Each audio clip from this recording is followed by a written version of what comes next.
जो सरकार ने अभी एडवोकेट अमेंडमेंट बिल लाए हैं, प्रपोज बिल है, उसमें कई ऐसी चीज़ें हैं जो एडवोकेट्स के यूनिटी को, उनकी इंटीग्रिटी और डिग्निटी को वो धक्का पहुंचाती है। सरकार नहीं चाहती कि जो इंडिपेंडेंट आवाज़ है, एडवोकेट्स की इस देश में इंडिपेंडेंट आवाज़ है। एडवोकेट अपने अधिकारों के साथ साथ देश के अन्य गरीब, पिछड़े और जो भी देश के अंदर है उनकी आवाज़ को उठाने का काम एडवोकेट करता है। एडवोकेट जो है वो ऑफिसर ऑफ द कोर्ट है। एडवोकेट के लिए जो सुविधा तो कुछ कर नहीं रहे हैं, मगर एडवोकेट के जो अपने अधिकार हैं, जो फंडामेंटल राइट्स जो हर इंसान को मिले हुए हैं कि भाई अगर कोई गलत बात है तो उस पर आंदोलन कर सकते हैं, स्ट्राइक कर सकते हैं, उसको ही वो कर्टेल करना चाहते हैं अधिकारों को। तो एडवोकेट्स ये कहना चाहते हैं कि जो हमारे अधिकार हैं उनको सुरक्षित करा जाए।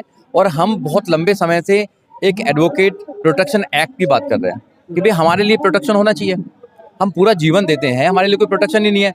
पुलिस वाले आपने देखे होंगे कि बहुत सारी घटनाएं होती रहती हैं कि एडवोकेट थाने में जाते हैं कुछ बात को लेके, तो वहाँ एडवोकेट के साथ बदतमीजी करते हैं, पिटाई करते हैं, चाहे वो झारखंड हो, बिहार हो, उत्तर प्रदेश हो, अन्य राज्य में हो।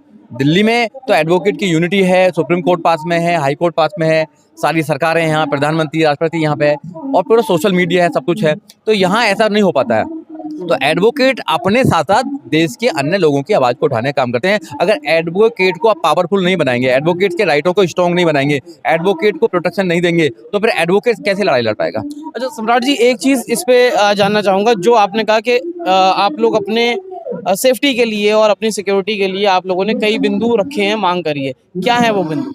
देखिए, बिंदु सबसे पहले यही है कि अगर किसी एडवोकेट के साथ में कोई भी अगर बदतमीजी करता है, मारपीट करता है, तो तुरंत उसके खिलाफ FIR होनी चाहिए और तुरंत उसको पनिशमेंट मिलनी चाहिए। दूसरी बात, अगर ऐसे कुछ एडवोकेट्स हैं जो बड़े बड़े केस लड़ रहे हैं तो उनकी प्रोटेक्शन, उनकी सुरक्षा के लिए होनी चाहिए।